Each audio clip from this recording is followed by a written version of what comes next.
What does your name say about you? Does it reflect your personality, guide your choices, or simply serve as an identifier? It turns out that within a name there are quite a lot, and there are also consequences. Our names can impact our job prospects, influence our major life decisions, and even our love life. Studies suggest that names play a crucial role in shaping how the world perceives us, and also how we perceive ourselves. I am Afzal Ahmed, and you are listening to Aloud from TRT Global Podcasts. This show brings you TRT Global articles made for audio. In this episode, we have adapted the article, "Your name is the mirror to your life choices. There is evidence to prove it." Names are a fundamental part of our identity, reflecting our culture, ethnicity, and even our socio-economic background. Parents often agonize over what to call their children. It can feel like a test of creativity, a way to express their personalities or identities through their offspring, or honoring another loved one. But what many parents might not fully realize is that the choice they make over their children's names plays a part in shaping how others see their child, and also how they see themselves. In terms of our careers, how do our names influence how successful we become? A groundbreaking study called "Are Emily and Greg More Employable Than Lakeisha and Jamal?" revealed that names can determine our job prospects, but sadly on a racial basis.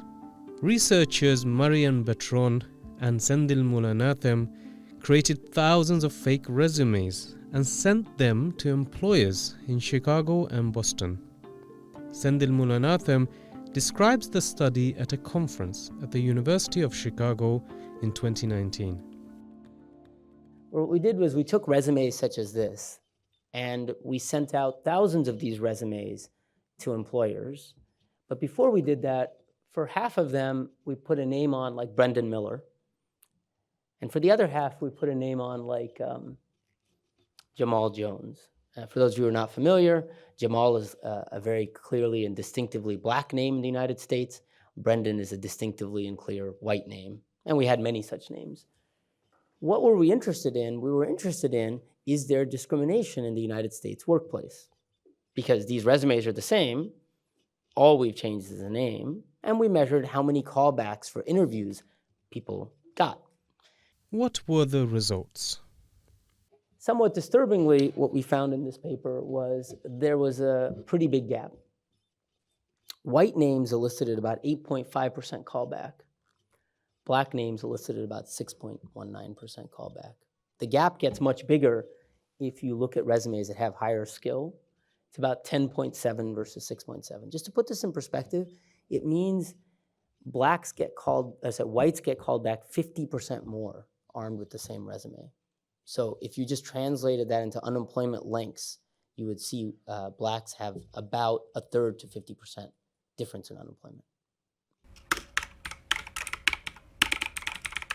This bias highlights a troubling reality. A name alone can create barriers in the job market. The study also revealed that having a white-sounding name was equivalent to having 8 additional years of work experience.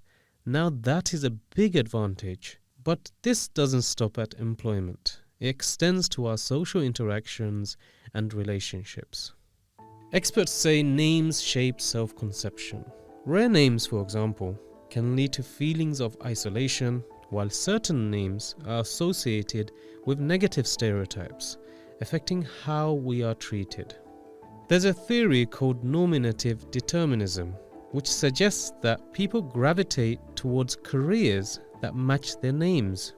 Sigmund Freud, the founder of psychoanalysis, strongly emphasized the importance of joy in life, and he fits into this perfectly, as his last name, Freud, refers to a person of a cheerful disposition.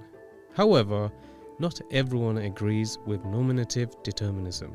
Psychologist Yuri Simonson argues that what's really at play is implicit egotism, which is a subconscious attraction to things that resemble ourselves. He suggests that people tend to choose partners, cities, or even professions based on similarities to their own names. For example, studies show people are more likely to move to cities that share letters with their names, like a person named Dennis moving to Denver, or a Laura settling in Los Angeles. Similarly, people are more likely to marry someone whose last name resembles theirs.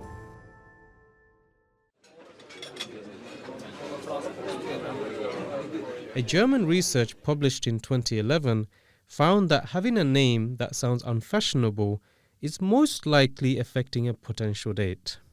There is a high probability that the person would be rejected compared to others with a more modern and trendy name, leading to negative consequences, developing low self-esteem.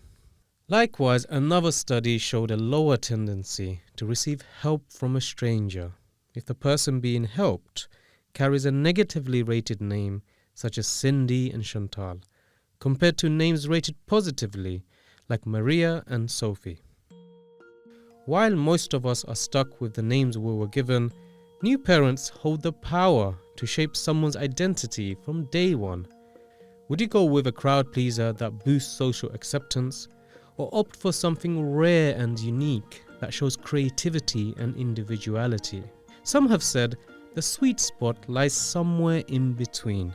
They recommend giving a child a more familiar name for the world to embrace, while also calling the child by a special and unique nickname that's all their own. Whatever the case, one thing is clear: our names hold more power than we might think. That's all for this episode. Thanks for listening.